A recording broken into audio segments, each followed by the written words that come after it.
Hello students, hi, welcome back to my channel learning with Divya. Students, आज हम सब पढ़ेंगे पैराथायरॉयड ग्लैंड के बारे में।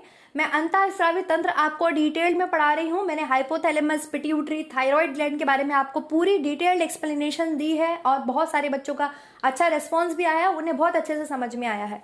आज आप पैराथायरॉयड को भी पढ़ लीजिए, यहाँ से भी एग्जाम में आपसे क्वेश्चन पूछे जाते हैं। और स्टूडेंट, इसके बाद एड्रीनल बचेगी, पेनक्रियाज बचेगी, पीनियल, वो मैं तीनों एक ही वीडियो में बता दूंगी क्योंकि पेनक्रियाज को मैं कई बार आपको पढ़ा चुकी हूँ। पीनियल का सिंपल एक नॉर्मल सा काम होता है पीनियल ग्लैंड का कि वो जो है मेलाटोनिन को रिलीज करती है, आपके मेलाटोनिन हार्मोन, जो कि आपको नींद लाने में हेल्प करता है। Biological gland of the body है वो, और सबसे छोटी ग्रंथि है। अगर पिट्यूटरी ऑप्शन में नहीं है और आपसे पूछा गया है शरीर की सबसे छोटी ग्रंथि कौन सी है, तो पीनियल है। ठीक है, तो आज आप पैराथायरॉयड को पढ़ लीजिए स्टूडेंट। इसके अलावा एक और आप सबके लिए न्यूज़ है, और मतलब सबसे मैं राय भी ले रही हूँ कि मुझे एक आपको होम मैनेजमेंट की मैराथन क्लास देनी है। ठीक है, 2 दिन की वो क्लास रहेगी, 2-2 घंटे की, और कंप्लीट होम मैनेजमेंट आपका मैं रिवाइज करवाऊंगी, गृह प्रबंध। तो आप लोगों को क्या लगता है कि हमें ये क्लास करनी चाहिए या नहीं करनी चाहिए? मैंने अपने उस पर क्या होता है, टेलीग्राम ग्रुप पे मैंने अपने बच्चों से पूछा है, जो बच्चे जुड़े हैं, तो मैक्सिमम बच्चों ने उसमें यस बोला है कि हाँ मैम लीजिए। ठीक है, 1% ने नो बोला है, बाकी 99% ने यस बोला है। तो मैं वो क्लास लेना चाहती हूँ। आप लोग भी बताइए, 2-2 घंटे का क्लास मिलेगा आपको स्टूडेंट, होम मैनेजमेंट का, और वो मैराथन क्लास जैसा होगा, कंप्लीट रिवीजन होगा उसमें, मतलब स्टार्टिंग से लेकर के लास्ट तक हर चीज हम रिवाइज करेंगे। फिर आपको लगता है कि हमें ये टॉपिक स्पेशली मैम से पढ़ना है, तो आप प्लीज उसको कमेंट करना, उसको फिर लेके हम अलग से वीडियो बना लेंगे। ठीक है, तो आप लोगों की क्या राय है? मैं इस वीडियो के बाद, पैराथायरॉयड पढ़ाने के बाद, आपको जो है फिर मैं सोच रही हूँ कि आप लोगों को होम मैनेजमेंट ही पढ़ाऊँ। तो आप लोग अपनी राय कमेंट बॉक्स में जरूर लिखिएगा स्टूडेंट। चलिए अब स्टार्ट कर लेते हैं। आज आप पैराथायरॉयड ग्रंथि को पढ़ लीजिए। Let's start the topic. Most important topic है ये भी। देखिए, सबसे पहले तो आप लोकेशन देख लीजिए पैराथायरॉयड ग्लैंड की। पैराथायरॉयड ग्रंथि आपकी कहाँ पाई जाती है? तो हमने जब थायराइड पढ़ा था तभी मैंने आपको बताया था कि ये फ्रंट व्यू है थायराइड का और ये आपके बैक व्यू है। इस वाले वीडियो में, इस वाले इमेज में देखिए आप, ये फ्रंट से आपको थायराइड ग्रंथि ऐसे दिखती है, लेकिन जब आप पीछे से देखते हैं थायराइड ग्रंथि को तो वो इस तरीके से कुछ बैंड, कुछ मुड़ी हुई दिखती है। और वहीं पर उसमें ये येलो कलर के जो आपको 4 दाने से दिख रहे हैं मटर के, इसे ही पैराथायरॉयड ग्रंथि कहते हैं। पैराथायरॉयड थायराइड ग्रंथि की बैक साइड में होती है। क्लियर है स्टूडेंट? इतना समझ में आ गया? अब पैराथायरॉयड ग्रंथि एक ऐसी ग्रंथि है जो पिट्यूटरी ग्लैंड से अलग होकर काम करती है, स्वतंत्र होकर काम करती है। पिट्यूटरी का, हाइपोथैलेमस का पैराथायरॉयड पे कोई भी कंट्रोल नहीं होता, मतलब ये उनसे रेगुलेट नहीं होती है। हालांकि मैंने जब आपको पढ़ाया कि हाइपोथैलेमस पिट्यूटरी को रेगुलेट करती है और पिट्यूटरी बहुत सारी ग्लैंड्स को हमारे रेगुलेट करती है, जैसे थायराइड को भी करती है, आपके जो है एड्रीनल को करती है, आपके इसके अलावा किसको करती है, आपकी गोनाड ग्लैंड्स को करती है। ठीक है, जो आपकी जनन ग्रंथियां होती हैं। लेकिन पेनक्रियाज और पैराथायरॉयड पिट्यूटरी से रेगुलेट नहीं होते हैं। यह क्वेश्चन भी आपके एग्जाम में आया हुआ है, बनता है। क्लियर है स्टूडेंट? ये ध्यान रखेंगे आप कि ऐसी कौन सी ग्रंथि है जो कि पिट्यूटरी से प्रभावित नहीं होती, वो पैराथायरॉयड है और पेनक्रियाज है। ये आप ध्यान रखेंगे। चलिए, आपने सबने उसकी लोकेशन को देख लिया, अब आप इसके फंक्शंस को समझिए स्टूडेंट्स। पैराथायरॉयड ग्रंथि जो होती है स्टूडेंट, ये बॉडी के अंदर कैल्शियम लेवल को आपके रेगुलेट करती है। कैल्शियम लेवल, कैल्शियम की बात आ रही है तो बस हड्डियों की बात आ जाएगी, क्योंकि कैल्शियम की जरूरत हमारे शरीर में सबसे ज्यादा किसको होती है? बोन्स को होती है, हमारे टीथ को होती है रिक्वायरमेंट। ठीक है, ब्लड में कैल्शियम लेवल को, कैल्शियम के स्तर को रेगुलेट करने का, नियंत्रित करने का काम पैराथायरॉयड ग्रंथि करती है। अब आप देखिए ये कैसे करती है स्टूडेंट। थायराइड ग्रंथि में भी आपके, मैंने जब आपको थायराइड पढ़ाया था तो मैंने आपको पढ़ाया था कि इसमें ये जो आपको स्ट्रक्चर दिख रहा है, ये जो बना है, ये आपके क्यूबोडियल सेल्स हैं, मतलब ये आपके एक तरीके से आपको फुटबॉल जैसे सेल्स दिखते हैं, और ये T3 एंड T4 का स्रावण करते हैं। वो बात तो हमने कर ली थी, वो थायराइड के लिए था, T3 एंड T4 हार्मोन। ठीक है, जिसको हम बोलते थे कंबाइन करके थायरोक्सिन हार्मोन। लेकिन थायराइड में ही एक स्पेशल टाइप्स ऑफ सेल पाई जाती हैं स्टूडेंट, जिसे बोलते हैं सी सेल। सी सेल का मतलब है थायराइड ग्रंथि कैल्सीटोनिन को स्रावित करती है। किसका स्रावण करती है? कैल्सीटोनिन। कैल्सीटोनिन क्या करता है? कैल्सीटोनिन आपके ब्लड में जो आपके कैल्शियम का स्तर है उसे कम कर देता है। कैल्सीटोनिन ब्लड में कैल्शियम के लेवल को कम कर देता है। जब ब्लड में कैल्शियम का लेवल कम हो गया, ठीक है, अब हमें बढ़ाना है कैल्शियम का लेवल, तो उसको इंक्रीज कौन करेगा? उसको पैराथायरॉयड ग्रंथि करती है। कौन करती है? पैराथायरॉयड ग्रंथि करती है। आपको ऐसे याद रखना है कि थायराइड ग्लैंड में आपकी पैराथायरॉयड ग्लैंड लगी होती है। थायराइड ग्लैंड एक हार्मोन और स्रावित करती है। T3 T4 के अलावा एक हार्मोन और सिक्रीट होता है थायराइड से, उसका नाम है कैल्सीटोनिन। क्या नाम है? कैल्सीटोनिन। कौन रिलीज करता है? थायराइड ग्रंथि रिलीज करती है। थायराइड ग्रंथि में आपके जो है सी सेल पाई जाती हैं स्टूडेंट्स। कौन सी सेल पाई जाती है? सी सेल। नाम ही है उनका सी सेल। सी का मतलब कैल्सीटोनिन। ऐसे सेल जो कैल्सीटोनिन का स्रावन करते हैं, ये है कैल्सीटोनिन। ठीक है, कैल्सीटोनिन ब्लड में कैल्शियम के लेवल को कम करता है, डिक्रीज करता है। अब जब कम हो गया तो हमें ब्लड में कैल्शियम लेवल को बढ़ाना है, तो बढ़ाने के लिए पैराथायरॉयड जो है वो पीटीएच हार्मोन, पैराथायरॉयड हार्मोन को सिक्रीट करती है, और जिससे ब्लड में कैल्शियम का लेवल इंक्रीज हो जाता है। आपको इतनी बात समझ में आई कि नहीं समझ में आई? समझ में आ रहा है इतनी चीज?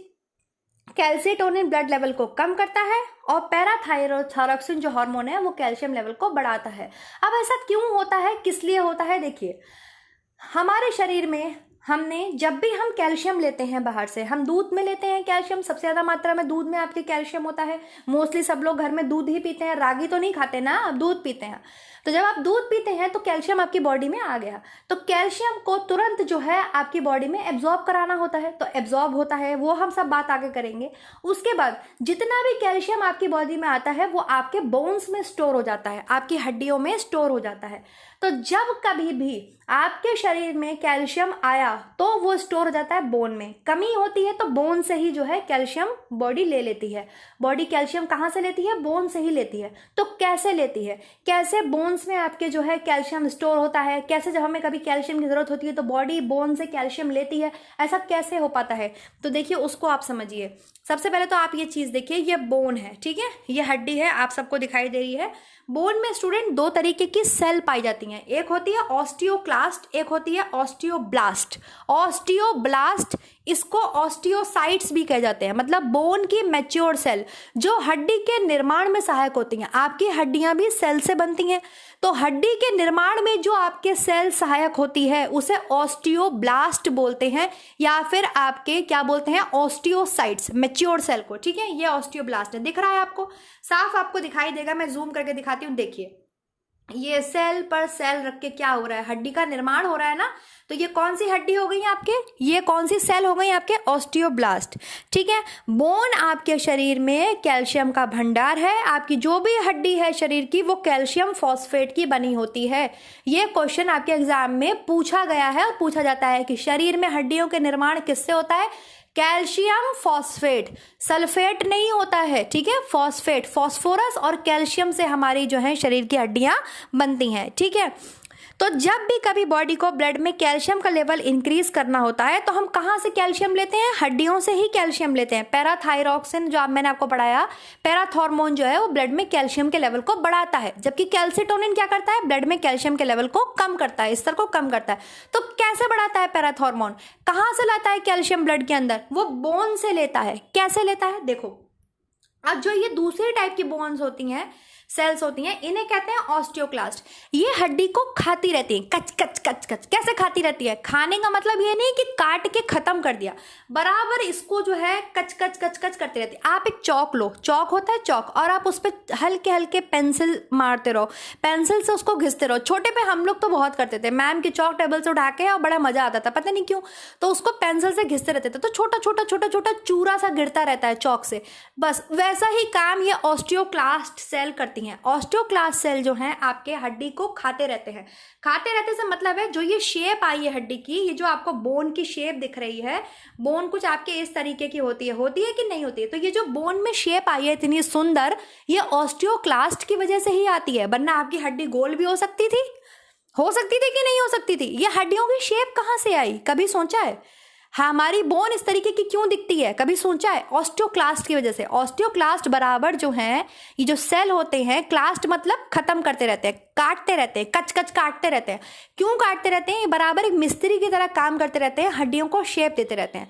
तो जब ये काटते रहते हैं, और बोन्स में क्या भरा है? बोन्स में कैल्शियम भरा है, तो कैल्शियम इसमें से बोन्स में से आपके रिलीज होते रहता है, निकलते रहता है।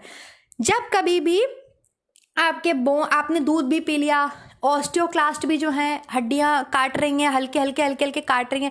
काट रही का मतलब समझना कि धीरे धीरे ये अपना फंक्शन करते रहते हैं। जैसे आपको इसमें दिखाई दे रहा है कि नहीं दिखाई दे रहा है? इस इमेज में हल्के हल्के ये हड्डी को शेप देते रहते हैं, उसको बना के रखते हैं, उसको मेंटेन करके रखते हैं। जहां भी इनको लगा कि कुछ बढ़ रहा है तो उसको काट के ये मैनेज करते रहते हैं। तो बोन्स में तो आपकी क्या है? कैल्शियम है। कैल्शियम फिर जब आप कोई चीज काटोगे, वहां से कोई चीज गिरेगी तो वो बढ़ती चली जाएगी, है ना। तो जैसे ही आपके ब्लड में कैल्शियम का लेवल इंक्रीज होता है तो थायराइड से निकलता है, थायराइड सेल से क्या निकलता है? कैल्सिटोनिन। कैल्सिटोनिन किसके पास आता है? कैल्सिटोनिन आता है आपके, ये है आपके थायराइड ग्लैंड, ठीक है। मैं थायराइड बना लेती हूँ, ये थायराइड ग्लैंड है। थायराइड ग्लैंड से क्या निकल रहा है? कैल्सिटोनिन। कैल्सिटोनिन आता है आपके ऑस्टियोक्लास्ट के पास और कहता है भैया बंद करो, चुप करो, इसको हड्डी को काटना बंद करो, क्योंकि कैल्शियम का लेवल ब्लड में क्या हो गया है? इंक्रीज हो गया है। इतना सारा दूध पी लिया है उसने, 2 गिलास दूध पी लिया है, ऑलरेडी इतना कैल्शियम आ गया है, तुम काट के और रिलीज कर रहे हो, बंद करो। तो मतलब शट करा देती है, चुप करा देती है। कैल्शियम कैल्सिटोनिन ऑस्टियोक्लास्ट की एक्टिविटी को बंद करा देती है। आपको समझ में आया? इतनी बात समझ में आई?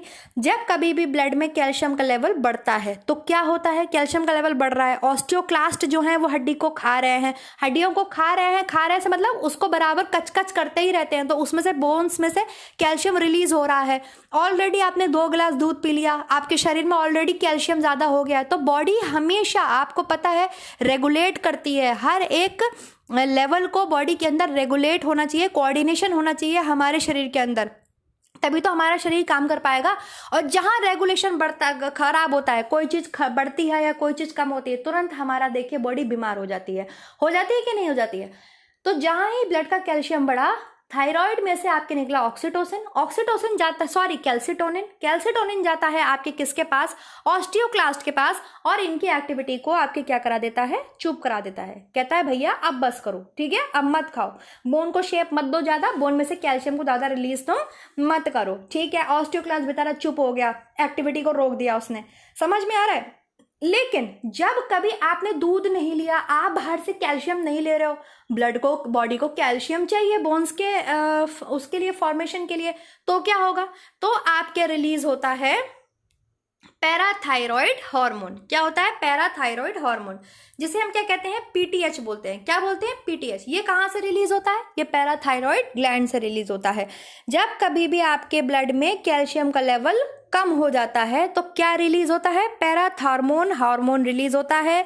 इसको आपके कॉलिप्स हार्मोन भी बोलते हैं। पीटीएच, ये लिखा है PTH, parathyroid hormone is also known as PTH, और कॉलिप्स हार्मोन, कॉलिप्स हार्मोन भी बोलते हैं इसे, पीटीएच को। समझ में आ गया? किसे कॉलिप्स बोलते हैं? पीटीएच को। पीटीएच क्या है? Parathyroid hormone. अब आपकी बॉडी में क्या हो गया है? कैल्शियम का लेवल कम हो गया, तो पैरा मतलब पारा हमेशा ऊपर को चढ़ता है, ऐसे आप याद रखोगे। पैराशूट में जब भी आप बैठोगे तो आप ऊपर को जाओगे। समझ में आ रहा है? हमेशा ऊपर, तो ऊपर जाने का मतलब है इंक्रीज होना। तो ऐसे आप याद रखोगे, ये ट्रिक है, आपको हमेशा ये बात याद रहेगी कि पैराथायरॉयड हार्मोन कहाँ, क्या लिख के आ रहा है इसके नाम के आगे? इसके नाम के आगे लिख के आ रहा है पैरा मतलब पारा किसमें भरा होता है? पारा आपके भरा होता है उसमें, थर्मामीटर में। तो जब भी आपकी बॉडी का टेम्परेचर बढ़ता है तो वो पारा चढ़ जाता है। चढ़ता है कि या कहते नहीं है तेरा पारा क्यों चढ़ा हुआ है भाई, क्यों इतना पारा चढ़ा रखा है, मतलब क्यों इतना बढ़ रहे हो, क्यों इतना हाइपर हो रहे हो। समझ में आ रहा है? या आप ऐसा याद रखो, पैराशूट है, पैराशूट में बैठने के बाद आप हमेशा ऊपर को उड़ते हुए जाओगे नहीं जाओगे। तो जहां भी आप पैराथायरॉयड समझोगे, इसका मतलब आपको ये तुरंत समझ में आ जाना चाहिए कि पैराथायरॉयड रिलीज हो रहा है, इट मींस बॉडी में कैल्शियम का लेवल इंक्रीज हो रहा है, बॉडी में कैल्शियम का लेवल बढ़ रहा है। इतनी बात समझ में आई? कैसे आप डिफरेंस कर पाओगे कि कैल्सिटोनिन बॉडी का लेवल कम करता है, जबकि पैरा मतलब पारा बढ़ रहा है ऊपर को, पैराथार्मोन बॉडी में कैल्शियम के लेवल को इंक्रीज करता है। तो जब कभी भी आपकी बॉडी में कैल्शियम लेवल कम हुआ तो ये देखिए, अब ये इतनी हीरोइनी बनती हैं पैराथायरॉयड ग्लैंड, क्योंकि पिट्यूटरी की तो ये सुनती ही नहीं। पिट्यूटरी से तो कोई बेचारा स्टिमुलेटिंग हार्मोन आता ही नहीं है इनको जो है काम कराने के लिए, ये स्वतंत्र होकर काम करती हैं, तो ये हीरोइन बनती हैं बहुत बड़ी। कैसे हीरोइन बनती हैं? ये जाएंगी ऑस्टियोक्लास्ट के पास और ऑस्टियोक्लास्ट से कहेंगी खत्म कर दो, बोन को खा के खत्म कर दो, सारी बोन से कैल्शियम रिलीज कर दो। बेचारा ऑस्टियोक्लास्ट कैल्शियम रिलीज करने लगेगा। किडनी के पास भी चली जाएंगी, किडनी के पास जाकर के कहेंगी अरे भैया तुम रिलीज करो कैल्सिट्रायोल। क्या रिलीज करो? Calcitriol. Calcitriol is a active form of vitamin D. क्या करेंगी? विटामिन डी रिलीज करवाएंगी कि अगर बॉडी में कैल्शियम तुमने लिया है तो तुरंत उसको क्या करो? एब्जॉर्ब करो, क्योंकि बॉडी में क्या हो गया है? कैल्शियम की मात्रा कम हो गई है। तो पहले तो ये किसके पास जाएंगी? आपकी ऑस्टियोक्लास्ट के पास जाएंगी। ऑस्टियोक्लास्ट सेल कहाँ पर है? बोन में है, जो कि बोन को शेप देती रहती हैं, बोन को थोड़ा थोड़ा खाती रहती हैं। ये उनकी एक्टिविटी को क्या करवा देता है?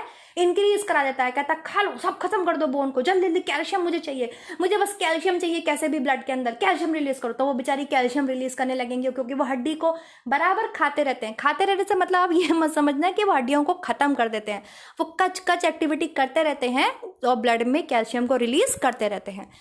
ये किडनी के पास जाती हैं। किडनी के पास जाकर के क्या करती हैं? किडनी के पास जाके कैल्सिट्रायोल को रिलीज करवाती हैं। Calcitriol is a active form of vitamin D. Calciferol भी होता है, कैल्सिट्रायोल भी होता है। कैल्सिट्रायोल ज्यादा एक्टिव फॉर्म है विटामिन डी की, बहुत तेजी से रिलीज होता है और बहुत तेजी से कैल्शियम को ये ब्लड के अंदर एब्जॉर्ब करवाता है बॉडी के अंदर। कहाँ? स्मॉल इंटेस्टाइन में। सबसे ज्यादा एब्जॉर्प्शन कहाँ होता है? स्मॉल इंटेस्टाइन में। और आपको पता है कैल्शियम के एब्जॉर्प्शन के लिए अम्लीय माध्यम होना चाहिए। तो अम्लीय माध्यम आपके कहाँ होता है? पेट में होता है। जबकि जो आपके वो है स्मॉल इंटेस्टाइन, वो कौन से माध्यम में काम करती है? मैंने आपको स्टार्टिंग में ही पढ़ाया था, जब मैंने डाइजेशन पढ़ाया था, वो क्षारीय माध्यम में काम करती है, वरना जल के भस्म हो जाएंगे स्मॉल इंटेस्टाइन। तो जितनी देर में खाना, कैल्शियम रिच खाना आपके पेट से स्मॉल इंटेस्टाइन में बस आ ही पाता है और स्मॉल इंटेस्टाइन उसको क्षारीय बना ही पाती है, उतनी देर में कैल्सिट्रायोल कैल्शियम को एब्जॉर्ब करा लेता है बॉडी के अंदर, उतनी तेज से, क्योंकि कैल्शियम क्षारीय माध्यम में ही एब्जॉर्ब होता है। लैक्टोज चाहिए होती है उसके लिए, विटामिन डी चाहिए होता है उसके लिए।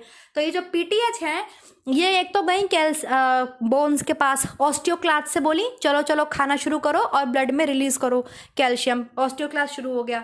किडनी के पास गई। आप ध्यान रखेंगे कैल्सिट्रायोल जो है वो कौन रिलीज करता है? विटामिन डी का एक्टिव फॉर्म किडनी रिलीज करती है। इसके अलावा ये इंटेस्टाइन में जाती हैं, वही विटामिन डी जाता है और इंटेस्टाइन में जाते ही क्या करता है? आपके कैल्शियम को एब्जॉर्ब करा लेता है। समझ में आ रहा है? कैल्शियम को एब्जॉर्ब करा लेता है। एक काम ये और करती हैं, ये जो है आपके पैराथॉर्मोन, ये नेफ्रॉन के पास भी जाते हैं। किडनी में आपके नेफ्रॉन भी तो है, नेफ्रॉन जो वर्किंग यूनिट है किडनी की, आपकी बॉडी से कुछ मात्रा में, टॉयलेट में, सुसु में, नॉर्मली कुछ मात्रा में किडनी से सारा ब्लड छनता है, पूरा ब्लड छनता है आपकी बॉडी का। तो जब छनता है तो जो यूरिया है, यूरिक एसिड है, ये सब हमारी बॉडी से रिलीज होता है, ठीक है। तो कुछ अमाउंट में कैल्शियम भी रिलीज होता है हमारी बॉडी से और कुछ अमाउंट में मैग्नीशियम भी रिलीज होता है हमारी बॉडी में। अब ये जो पैराथॉर्मोन है, इसकी इतनी बुरी स्थिति हो जाती है अगर ब्लड में कैल्शियम कम हो जाता है कि जो कैल्शियम, जो मैग्नीशियम सुसु से बाहर निकल जाना चाहिए था हमारी बॉडी से और रिलीज होता है हमारी बॉडी से, ठीक है, ये उसको भी रीएब्जॉर्ब करा लेती हैं। समझ में आ रहा है? ये उसको भी क्या करा लेती हैं? रीएब्जॉर्ब करा लेता है पीटीएच। मतलब जब कभी भी आपकी बॉडी में कैल्शियम का लेवल कम होता है, आप बाहर से दूध भी नहीं ले रहे, आप दही भी नहीं ले रहे, आप कैल्शियम का कोई सोर्स से दूध दही कुछ ले ही नहीं रहे हो, शरीर को तो भैया कैल्शियम चाहिए। हमने पढ़ा है कि नहीं पढ़ा है? 1000 मिलीग्राम पर डे चाहिए कि नहीं चाहिए? आरडीए पढ़ते हो कि नहीं पढ़ते हो? 1200 तुम्हारे जो है वो हो गया लैक्टेटिंग मदर के लिए, क्योंकि उसको बच्चे की हड्डियां मजबूत बनानी है, लेकिन तुम ले ही नहीं रहे। तो बेचारी पीटीएच क्या करती है? पीटीएच को कैल्शियम का लेवल इंक्रीज कराना है। अब तो वो बेचारी हो गई यहाँ पर, तो वो क्या करेगी? हड्डियों से कैल्शियम रिलीज कराने लगेगी। हड्डियां क्योंकि कैल्शियम का स्टोर होती हैं, कहती है भैया रिलीज करो, हड्डियां भी कैल्शियम रिलीज करने लगती हैं, ऑस्टियोक्लास्ट हड्डियों को खाने लगता है। इसके अलावा कैल्सिट्रायोल को रिलीज करवाती है किडनी से। कैल्सिट्रायोल रिलीज करा के अगर थोड़ा बहुत भी आप खाने में धोखेधड़ी में ले रहे हो कैल्शियम, तो उसको तुरंत एब्जॉर्ब करवाती है स्मॉल इंटेस्टाइन में। इसके अलावा जो कैल्शियम आपकी बॉडी से सुसु में निकल जाना चाहिए था, उस कैल्शियम को, उस मैग्नीशियम को भी ये बेचारा एब्जॉर्ब करवाता है, रीअब्जॉर्ब करवाता है नेफ्रॉन से कि भैया मत ले जाओ, हमें शरीर में जरूरत है, हमें दे दो। समझ में आ रहा है? तो इसलिए हमें कैल्शियम सही मात्रा में हमारे शरीर में लेना चाहिए। कैल्शियम को हमारी बॉडी के अंदर कौन रेगुलेट करता है? पैराथायरॉयड हार्मोन करती है। पैराथायरॉयड ग्लैंड से पीटीएच निकलता है, पैराथायरॉयड हार्मोन निकलता है, जिसे आप कॉलेप्स हार्मोन के नाम से भी जानते हैं। ये हमेशा ब्लड में कैल्शियम के लेवल को इंक्रीज करता है। वहीं कैल्सिटोनिन क्या करता है? कैल्सिटोनिन आपके ब्लड में कैल्शियम के लेवल को डिक्रीज करता है। कैसे डिक्रीज करता है कैल्सिटोनिन?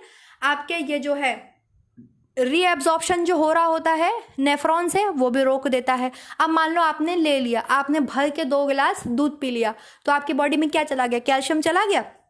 जब कैल्शियम चला गया तो कैल्सिटोनिन रिलीज होगा, थायराइड कैल्सिटोनिन रिलीज करेगी, और कैल्सिटोनिन क्या करेगा?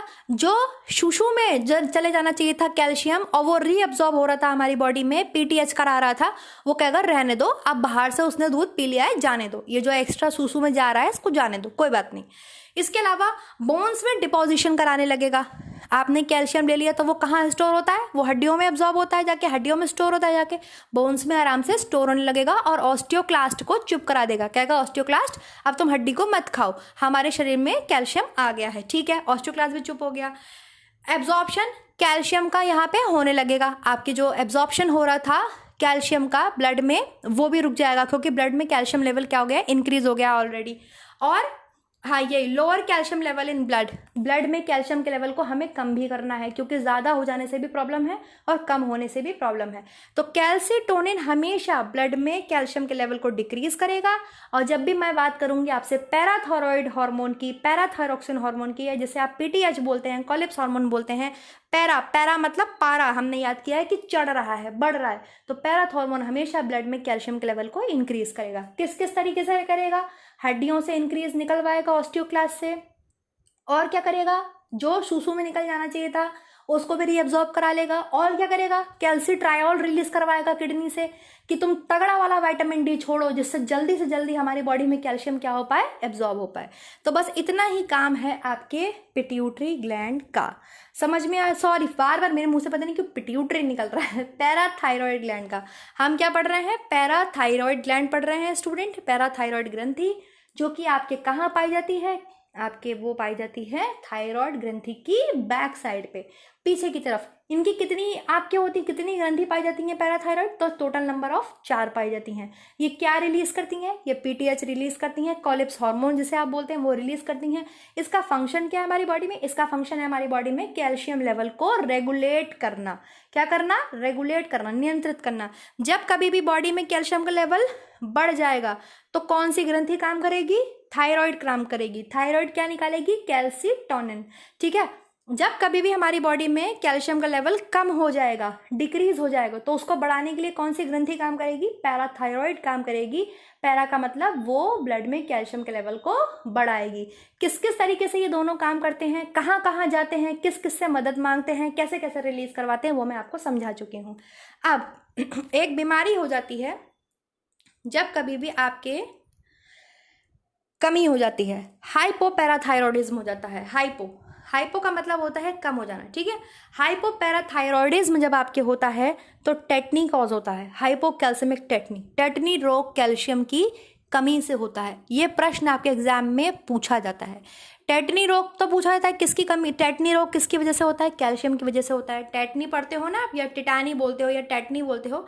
टेटनी रोग आपके कैल्शियम की कमी की वजह से होता है, हाइपोपैराथायरॉयडिज्म। अगर हमारी बॉडी में पैराथायरॉयड हार्मोन मान लो किसी भी कारणवश नहीं निकल रहा है, पीटीएच हमारी बॉडी में रिलीज नहीं हो पा रहा है, या तो थायराइड ग्रंथि में कमी है या पैराथायरॉयड ग्रंथि में कुछ ऐसी कमी आ गई है कि वो पीटीएच हार्मोन रिलीज नहीं कर पा रही है, और हमारे शरीर में क्या होते जा रहा है?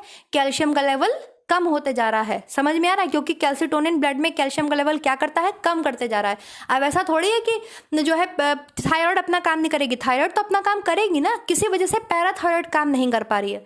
तो जो बीमारी होती है हाइपोकैल्सेमिक टेटनी, वो कैल्शियम की कमी की वजह से होती है। ठीक है, समझ में आ गया? इसके अलावा कैल्शियम की अगर हम बात कर रहे हैं स्टूडेंट, तो कैल्शियम की कमी से, स्पेशली कैल्शियम की कमी से ऑस्टियोपोरोसिस नामक एक बीमारी होती है। ये तो आप जानते ही हैं। बच्चों में रिकेट्स होता है, वयस्कों में आपके ऑस्टियोमलेशिया होता है, और वृद्धों में, बूढ़े लोगों में आपके ऑस्टियोपोरोसिस होने लगता है। ठीक है। ऑस्टियोपोरोसिस समझ लीजिए क्या है। ऑस्टियोपोरोसिस देखिए ये होता है, ये आपके हेल्दी बोन है, इस तरीके से आपके हेल्दी बोन होती है। लेकिन जब कभी भी ऑस्टियोपोरोसिस, पोरोसिस का मतलब होता है छेद हो जाना, हड्डी में छेद हो जाना। तो कैसे छेद होते हैं हड्डी में? ये देखिए, ये इतने बड़े बड़े से पोर्स हो जाते हैं।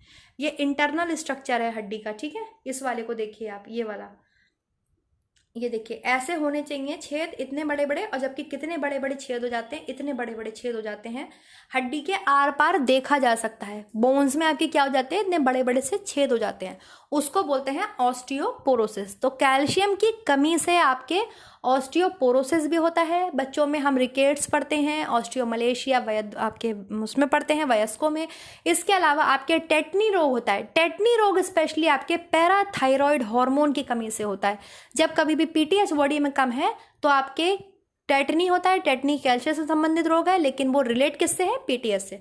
तो आई होप ये वीडियो आपको समझ में आया होगा स्टूडेंट। ये बस इतना ही था फंक्शन आपके पैराथायरॉयड ग्लैंड का। ऑस्टियोपोरोसिस सबको समझ में आ रहा है। पोरोसिस मतलब छेद हो जाना। कैसे छेद हो जाते हैं, नॉर्मल ऐसी दिखनी चाहिए बोन आपके, लेकिन पोरोसिस में आपके इस तरीके की बोन हो जाती है, ऐसे लाइक दिस, ऐसे बड़े बड़े छेद हो जाते हैं। समझ में आ गया, सबको क्लियर है student. Parathyroid gland, thyroid gland, सबका function, osteoclast, osteoblast. Osteoblast, blast मतलब फटना नहीं है, बम का फटना नहीं है, और ब्लास्ट का मतलब होता है बनना। तो ऑस्टियोब्लास्ट या ऑस्टियोसाइट्स मैच्योर सेल हैं। मैच्योर सेल मतलब परिपक्व कोशिका हैं। कहाँ पाई जाती हैं ये, हड्डियों में पाई जाती हैं। बोन्स की हड्डियों का नाम अगर आपसे पूछ ले, सॉरी बोन्स की सेल का नाम अगर आपसे पूछ ले तो वो क्या है, ऑस्टियोसाइट्स, या उन्हें ऑस्टियोब्लास्ट भी बोलते हैं, जो हड्डियों के निर्माण में हेल्प करती हैं।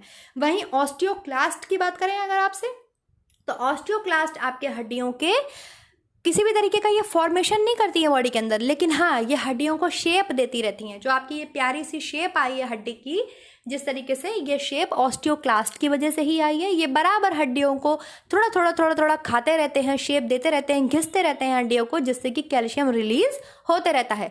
सारा कैल्शियम कहाँ जाके स्टोर होता है, तो बोन्स में स्टोर होता है बॉडी के अंदर। ठीक है, कैल्शियम को कम कौन करता है, कैल्सिटोनिन। कैल्शियम लेवल को बढ़ाता कौन है, पीटीएच। तो आई होप ये सब रिवीजन हो गया, सब आपको समझ में आ गया। अगर वीडियो पसंद आया है तो आप लाइक करेंगे, शेयर करेंगे, सब्सक्राइब करेंगे, और मुझे आप बताइए कि हमको क्लास लेनी है, मुझे आपको क्लास देनी है कंप्लीट रिवीजन आपके गृह प्रबंध का, तो वो लेना चाहिए कि नहीं लेना चाहिए, कितने स्टूडेंट्स जो हैं वो तैयार हैं, आप लोग कमेंट करके ज़रूर बताइएगा स्टूडेंट। चलिए फिर नेक्स्ट वीडियो में मिलेंगे नेक्स्ट टॉपिक के साथ। तब तक अपना ध्यान रखिए आप सब students. Always support women empowerment. Thank you so much.